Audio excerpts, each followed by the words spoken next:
இமாச்சல பிரதேசத்தில் ஏற்பட்ட நிலச்சரிவில் பேருந்து சிக்கியதில் 15 பேர் பரிதாபமாக உயிரிழந்தனர்.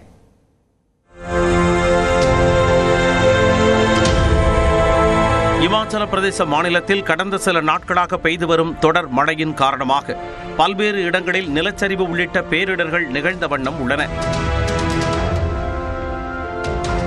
இந்நிலையில் பிலாஸ்பூர் மாவட்டத்தின் பலூர்காட் பகுதியில் 30க்கும் மேற்பட்டோருடன் சென்ற தனியார் பேருந்து திடீர் மண் சரிவில் சிக்கி புதையுண்டது. பேருந்து முழுவதும் கற்கள் மற்றும் மண் விழுந்து ஒரு போர்வை போன்று மண்ணால் மூடப்பட்டது.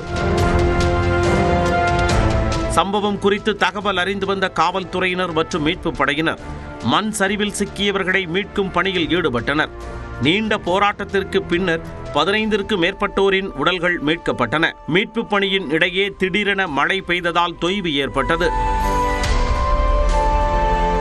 தொடர் போராட்டத்திற்கு பின் மண் சரிவில் சிக்கிய சிலர் மீட்கப்பட்டு மருத்துவமனையில் அனுமதிக்கப்பட்டு சிகிச்சை பெற்று வருகின்றனர்.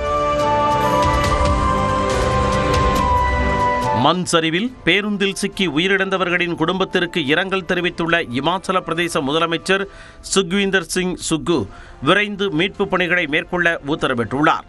மேலும் விபத்தில் சிக்கி உயிரிழந்தவர்களின் குடும்பத்திற்கு தலா 2 லட்சம் ரூபாய் நிவாரணம் வழங்க முதலமைச்சர் சுக்வீந்தர் சிங் சுக்கு உத்தரவிட்டுள்ளார்.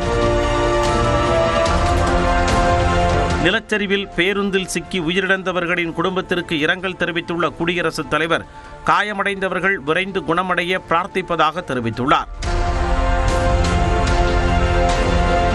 அதேபோல் உயிரிழந்தவர்களின் குடும்பத்திற்கு இரங்கல் தெரிவித்துள்ள பிரதமர் நரேந்திர மோடி பாதிக்கப்பட்ட குடும்பத்தினருடன் தன்னுடைய நினைவுகள் தொடர்ந்து இருக்கும் எனவும் காயமடைந்தவர்கள் விரைவில் குணமடைய பிரார்த்திப்பதாகவும் தெரிவித்துள்ளார். மேலும் பிரதமரின் நிவாரண நிதியில் இருந்து உயிரிழந்தோரின் குடும்பத்திற்கு தலா 2 லட்சமும் காயமடைந்தோருக்கு 50,000 ரூபாயும் வழங்க உத்தரவிட்டுள்ளார்.